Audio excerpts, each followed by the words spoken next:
Think and Grow Rich by Napoleon Hill. Picture this, a broke 20-something with exactly $0 in his pocket, 0 connections in his contacts, and a fire in his belly that could light up a city. He looks like he's been dragged through a hedge backward, because, well, he basically has. This guy just rode hundreds of miles in a first-class train compartment sipping champagne, but stuffed inside a freight car like a piece of cargo. And where's he going? Oh, nowhere special. Just to the laboratory of the world's most legendary inventor, Thomas A. Edison. No big deal. So he rolls up, dusty and determined, and here's what he doesn't say. "Hey, Mr. Edison, got any jobs?" Nope. He walks in and announces, get this, that he's come to go into business with Edison, as in partners, equals, dream team. Now, imagine Edison's face. This guy's seen everything. 1,000 failed light bulb experiments, countless wannabes, every flavor of desperate. And yet, looking at this disheveled kid standing in his lab, he sees something. He'd later say, he stood there looking like an ordinary tramp, but there was something in the expression of his face which conveyed the impression that he was determined to get what he had come after. Edison didn't see the dirt on his clothes. He saw the diamond in his mind. He saw desire, pure, unshakable, burning desire. That gutsy young man, Edwin C. Barnes, and his story. It's the perfect launchpad for our journey today because it contains the DNA of one of the most explosive books ever written about success. Hello, and welcome to the show. Today, we're diving headfirst into the book that's been called the godfather. No, the grandfather of all personal development literature. A book that's sold tens of millions of copies since 1937 and has created more millionaires than Wall Street, Silicon Valley, and Vegas combined. I'm talking about Think and Grow Rich by Napoleon Hill. But hold up. This isn't your typical get-rich-quick scheme wrapped in fancy words. Hill himself made it crystal clear. Riches can't always be measured in dollar bills. This is a philosophy for achievement, period. Whether you want to build an empire, master a craft, change the world, or just finally finish writing that novel you've been thinking about for a decade, this book is your blueprint for turning those dreams from fuzzy wishes into hard reality. And the backstory? Oh, it's as wild as the wisdom inside. Napoleon Hill was born dirt poor in a one-room cabin in Virginia. As a young, hungry reporter, he scored the interview of a lifetime with the richest human on planet Earth at the time, steel titan Andrew Carnegie. What was supposed to be a quick chat turned into a 3-day marathon conversation. Like, imagine your Zoom meeting that won't end, but in a good way. At the end of those 3 days, Carnegie dropped a life-altering challenge on Hill. What if you spent the next 20 years, without pay, by the way, studying America's most successful people to crack the code on success? To find a formula that any average person could use? And Hill, this crazy kid, said yes in under 60 seconds, didn't even sleep on it. So began a 2-decade odyssey. Hill interviewed over 500 of the wealthiest, most powerful minds of his era.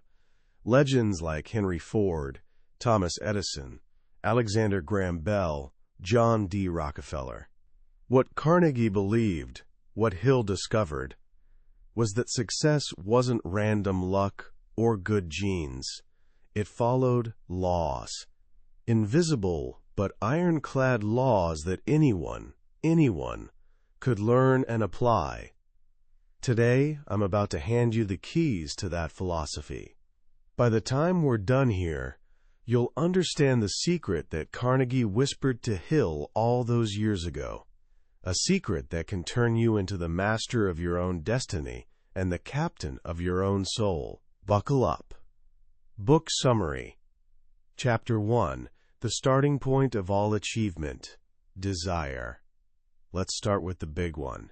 The foundation, the secret ingredient, desire. Not the, that would be nice kind of desire. I'm talking about the obsessive, white-hot, I'll walk through fire for this kind of burning desire.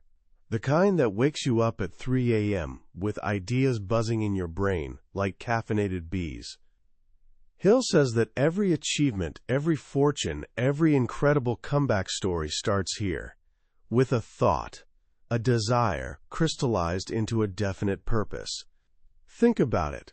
Every single thing you see around you, from the phone in your hand to the chair you're sitting on, started as an invisible thought in someone's mind. Mind-blowing, right? Edwin C. Barnes didn't just hope to work with Edison. He decided he would be his business partner.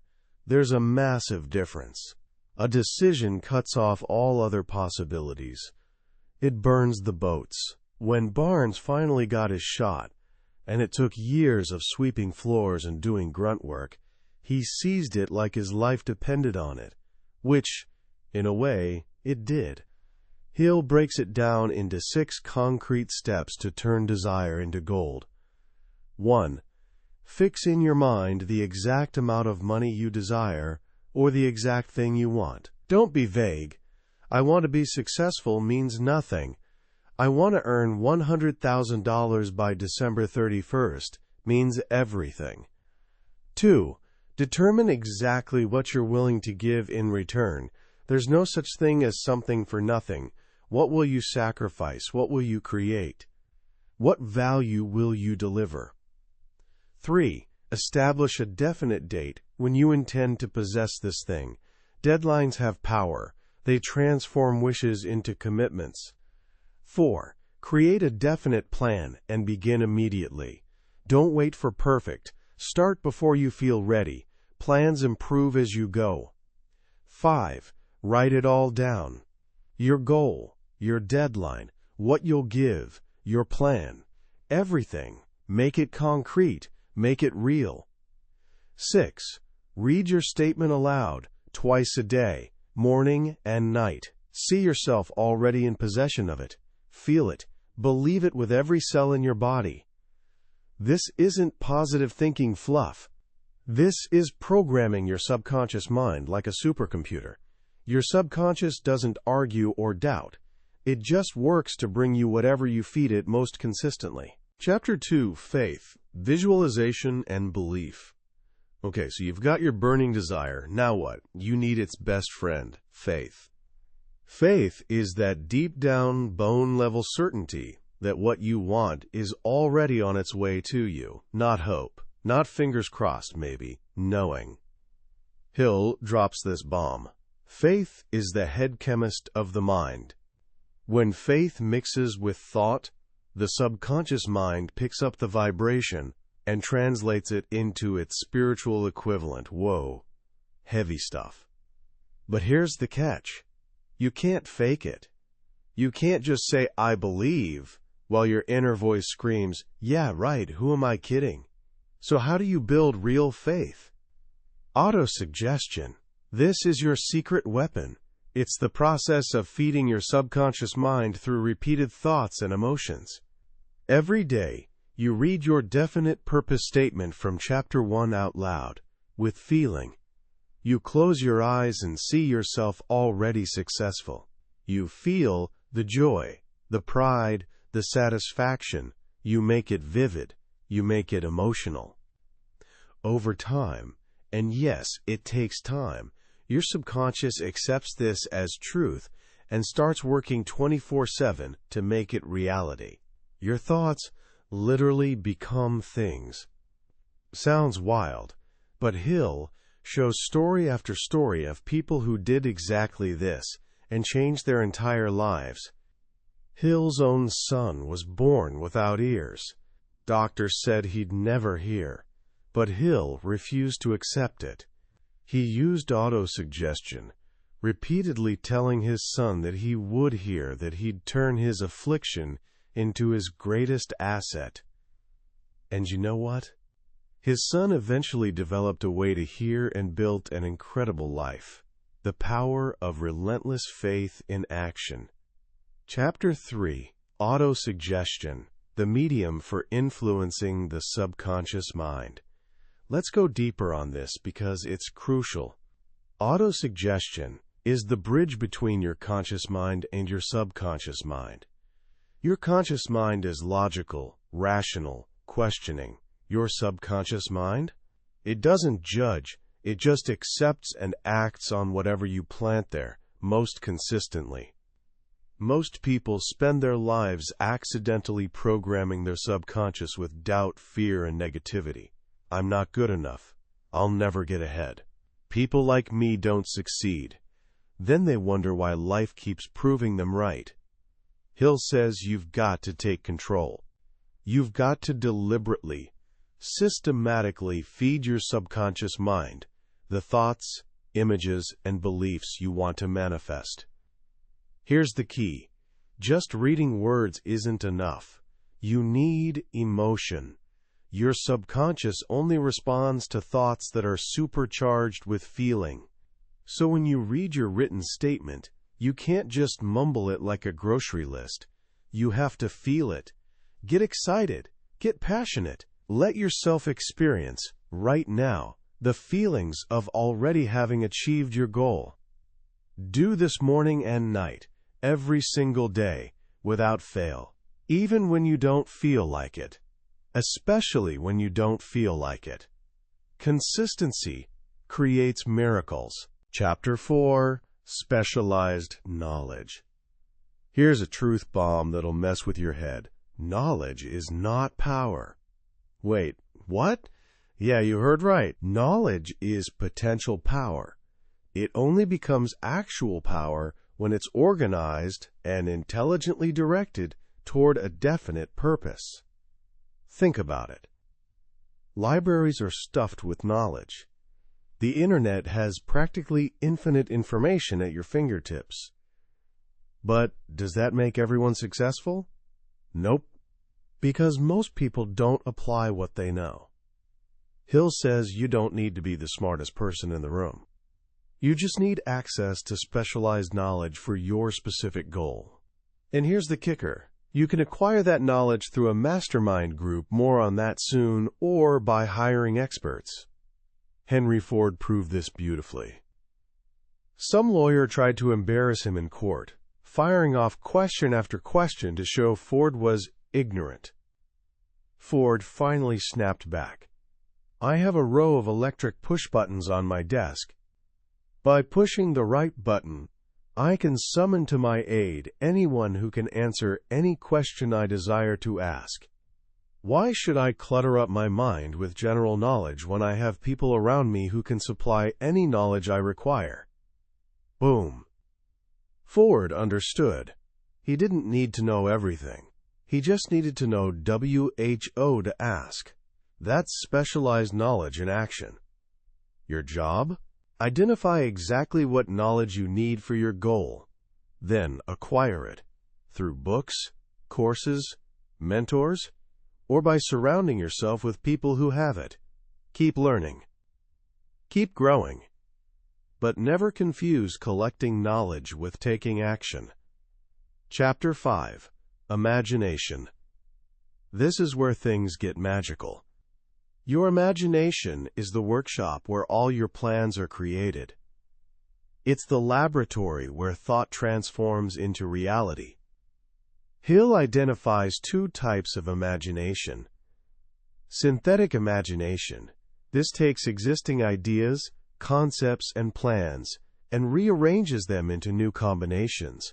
Think of it like Lego blocks. You're not inventing new pieces, but you're building something original. Creative imagination. This is where true genius lives. It's the hunch, the inspiration, the sudden flash of insight that comes seemingly out of nowhere. This is where new ideas are born. Both are essential. Most practical innovations come from synthetic imagination, taking what exists and improving it, combining it, adapting it. But the truly revolutionary breakthroughs? They come from creative imagination, the kind that Edison tapped into when inventing the light bulb, or Ford when he imagined the assembly line. Here's the exciting part. The more you use your imagination deliberately, the stronger it gets. It's a muscle. You can develop it. Spend time daily imagining your ideal outcome in vivid detail. See the colors, hear the sounds, feel the textures. Make it a movie in your mind where you're the star. This isn't daydreaming. It's rehearsal. You're training your mind to recognize and create the circumstances that match your vision. Chapter 6. Organized Planning. Dreams are beautiful, but without a plan, they stay dreams. This chapter is about turning your burning desire into a step-by-step blueprint. Hill lays out the process. First, ally yourself with a group of people you need to help you execute your plan. That mastermind group again. It's coming. Second, before forming your alliance, decide what benefits you're offering each person in exchange for their cooperation. Nobody works for free and nobody should. Third, arrange to meet with your group at least twice a week until you've perfected your plan. Fourth, maintain perfect harmony between yourself and every member. If you can't, you're dead in the water. Now here's the part most people miss. Your first plan will probably fail. So will your second, maybe your 10th, and that's okay. Hill studied hundreds of successful people and found that most of them failed many times before they finally succeeded. The difference? They didn't quit. They just made a new plan and kept moving. Thomas Edison failed 10,000 times before perfecting the light bulb. When someone asked how it felt to fail so many times, he said, "I didn't fail 10,000 times. I successfully found 10,000 ways that didn't work." That's the mindset. Plan, act, learn, adjust, repeat. Never stop moving forward. Chapter 7. Decision. Want to know one of the biggest differences between people who succeed and people who don't? Speed of decision. Hill studied 25,000 people who'd experienced failure and found that lack of decision was near the top of the list of causes. Successful people make decisions quickly and change them slowly, if at all. Unsuccessful people make decisions slowly and change them often. Why? Because indecision is a habit, and like any habit, it grows stronger the more you practice it. Think about the signing of the Declaration of Independence. 56 men put their names on that document, knowing they were essentially signing their own death warrants if the revolution failed. That's the level of commitment we're talking about. They decided, no backup plan, all in.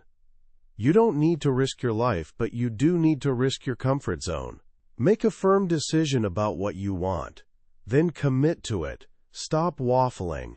Stop gathering endless information as an excuse to delay action. Decide and move. Hill warns, be careful who you listen to. Most people love to share their opinions, usually negative about your dreams. Ignore them. Keep your plans to yourself, or share them only with your mastermind group, people who are 100% supportive. Chapter 8. Persistence. This is where most people fall off the wagon. They start strong, hit a wall, and quit. Persistence is the sustained effort necessary to induce faith. It's the quality that separates winners from wishful thinkers.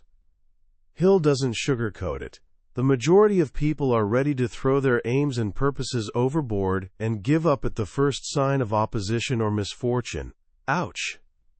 But true. Building persistence is like building a muscle. It starts with 4 simple steps. 1. A definite purpose backed by burning desire. See? It all connects. 2. A definite plan, expressed in continuous action. 3. A mind closed tightly against all negative and discouraging influences. 4. a friendly alliance mastermind group encouraging you to follow through. Hill lists the symptoms of lack of persistence, and it's basically a highlight reel of excuses. I don't have time. I'm afraid of what people will think. I tried once and it didn't work. Sound familiar? The cure? Willpower. Persistence is a state of mind that can be cultivated. It comes from definiteness of purpose, desire, self-reliance, definiteness of plans, accurate knowledge, cooperation, willpower, and habit. Here's a powerful truth. Fear of criticism kills more dreams than failure ever could. Don't let the opinions of scared people stop you. As Hill says, tell the world what you intend to do, but show it first. Chapter 9. Power of the Mastermind. Finally, the mastermind. This might be the most powerful concept in the entire book. Here's Hill's definition: coordination of knowledge and effort in a spirit of harmony between two or more people for the attainment of a definite purpose. Sounds simple, but there are two elements that make it extraordinary. Economic. When minds come together, each person gains access to the knowledge, experience, and influence of the others. You're essentially multiplying your brain power. Psychic. Here's where it gets mystical. Hill claims, and Carnegie confirmed, that when two or more minds work together in perfect harmony, they create a third, invisible force, a mastermind that's greater than the sum of its parts. It's like mental alchemy. Every great achievement in history involved a mastermind. Carnegie had a team of 50 men. Ford had Edison, Firestone, Burbank, and others. Gandhi united millions of minds toward a single purpose. You don't need 50 people. Even a group of 2 or 3, meeting regularly, with a definite purpose and perfect harmony, can generate incredible power. Who's in your mastermind? Choose wisely. These should be people who believe in you, challenge you, support you, and share your hunger for growth. Chapter 10. The Mystery of Sex Transmutation. Okay, this chapter has a spicy title, but stick with me. It's not what you think. Hill observed that the most successful people had unusually high sex drives. But here's the key. They'd learned to channel that powerful energy toward creative and productive pursuits. The greatest artists, inventors, and leaders throughout history tapped into this force. They used that intense driving energy to fuel their work, their art, their missions. Hill's not saying to become celibate. He's saying to harness that energy, feel it, recognize it, then consciously redirect it toward your definite purpose. It's also why love and sex, when combined with the right partner, can multiply your creative output. A truly supportive, passionate romantic relationship creates a mastermind of its own. Two people inspiring and elevating each other to heights neither could reach alone. Chapter 11. The Subconscious Mind. Your subconscious mind is like a filing system. It records and stores every thought, every experience, every emotion. And it works 24/7, whether you're awake or asleep. The subconscious is the intermediary between your conscious mind and infinite intelligence, Hill's term for, well, God, the universe, the quantum field, whatever you want to call the creative force behind reality. You can't control your subconscious directly, but you can influence it through autosuggestion. Remember, those daily statements read with emotion. Here's what's critical. Your subconscious responds most powerfully to thoughts mixed with feeling. Positive emotions like faith, love, enthusiasm, desire, hope. These open the door. Negative emotions like fear, jealousy, hatred, anger. These poison the well. Hill warns, the subconscious mind will translate into reality a thought driven by fear just as readily as it will translate a thought driven by faith. So guard your thoughts like your life depends on it. Because in a very real sense, it does. Chapter 12. The Brain. This is where Hill gets a little out there, but bear with me because it's fascinating. Hill suggests that great ideas, sudden inspiration, hunches, these aren't just random neurons firing. They're transmissions from infinite intelligence, received by a brain that's been properly tuned through desire, faith, and persistence. Whether you buy the metaphysical angle or not, there's practical wisdom here. Surround yourself with people on your wavelength. Their thoughts will influence yours, and yours will influence theirs. Choose your company carefully. Chapter 13. The Sixth Sense. The sixth sense is that inexplicable knowing, that gut feeling, that voice that whispers yes or no when logic can't decide. Hill calls it the door to the temple of wisdom. It's developed through meditation, through regular contact with infinite intelligence, and through the other 12 principles working together. You can't force it. You can't fake it. But when you consistently apply desire, faith, autosuggestion, specialized knowledge, imagination, organized planning, decision, persistence, mastermind power, transmutation, and subconscious influence, the sixth sense emerges naturally. It's your direct link to infinite wisdom. Trust it. Chapter 14. The Six Ghosts of Fear. Time for the dark side. Hill identifies 6 basic fears that hold people back. 1. Fear of poverty. This is the granddaddy of them all. It destroys ambition, kills initiative, undermines imagination, and leads to indecision and doubt. 2. Fear of criticism. This is why people conform, why they don't pursue wild dreams, why they stay small and safe. 3. Fear of ill health. Hypochondria, anyone? This fear makes people sick by worrying about getting sick. Ironic, right? 4. Fear of loss of love. Jealousy lives here. So does possessiveness. This fear makes people needy and controlling. 5. Fear of old age.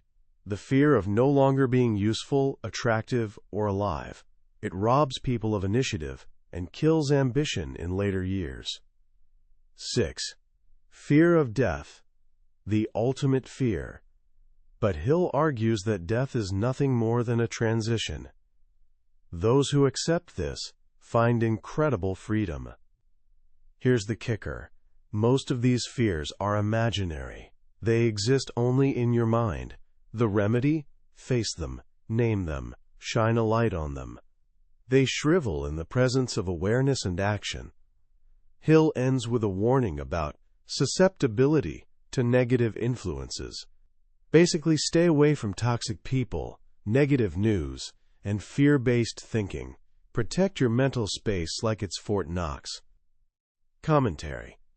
As we come to the end of this wild ride through Think and Grow Rich, let's just pause and appreciate how profound this philosophy really is. This book was written in 1937, right when the world was crawling out of the Great Depression, when fear of poverty was like a zombie apocalypse haunting every household.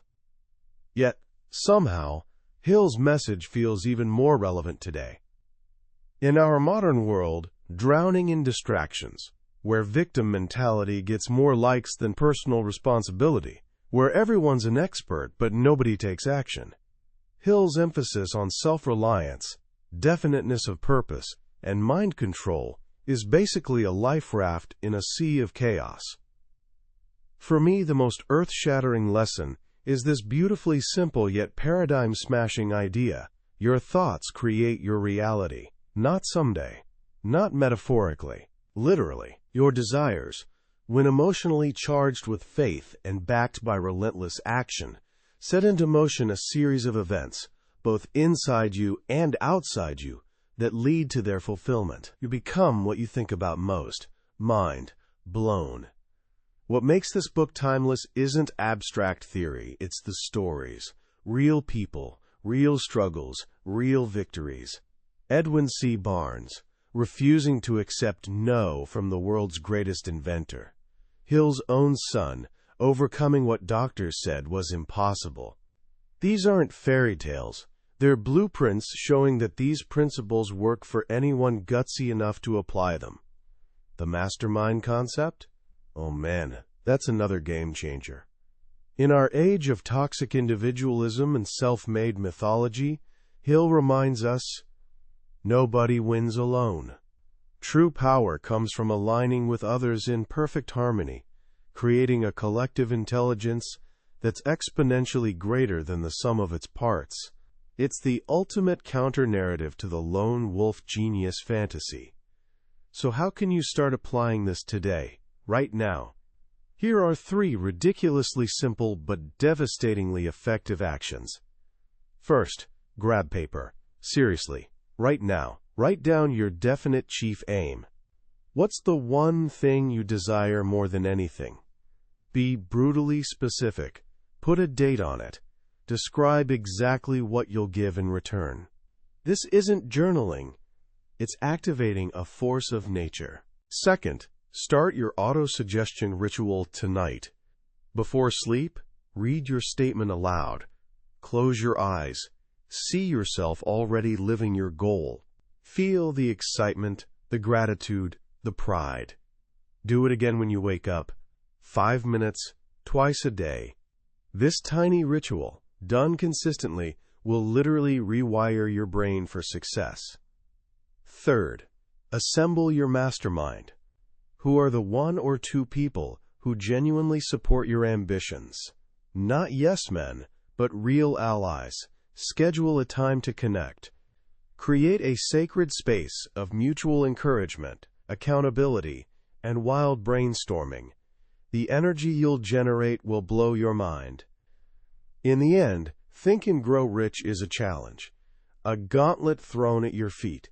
It challenges you to stop waiting for breaks and start creating them.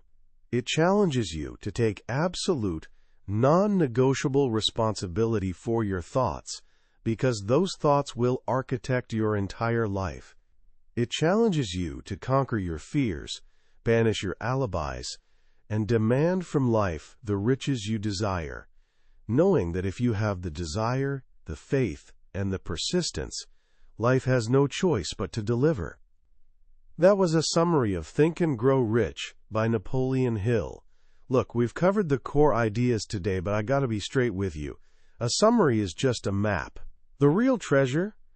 That's found when you walk the path yourself. The true magic happens in those quiet moments of reading, when a particular story or a simple phrase connects with you in a way you didn't expect. When something clicks, and you suddenly see your whole life differently. This overview is designed to help you decide if this book deserves your time and attention. If anything we've discussed has sparked a fire in you, even a tiny ember, then grab yourself a copy. Reading it isn't just about learning. It's an experience that can genuinely reconstruct the entire architecture of your mind. A link to the book is in the description below. Also, if this summary gave you value and maybe shifted your perspective even a little, please take a moment to support the channel by smashing that like button and subscribing. That way, you won't miss our next deep dive into another life-changing book from the billionaire's bookshelf. Let's keep learning and growing together. Let's keep pushing boundaries. Let's keep becoming the people we were meant to be. Now go out there and make Carnegie proud.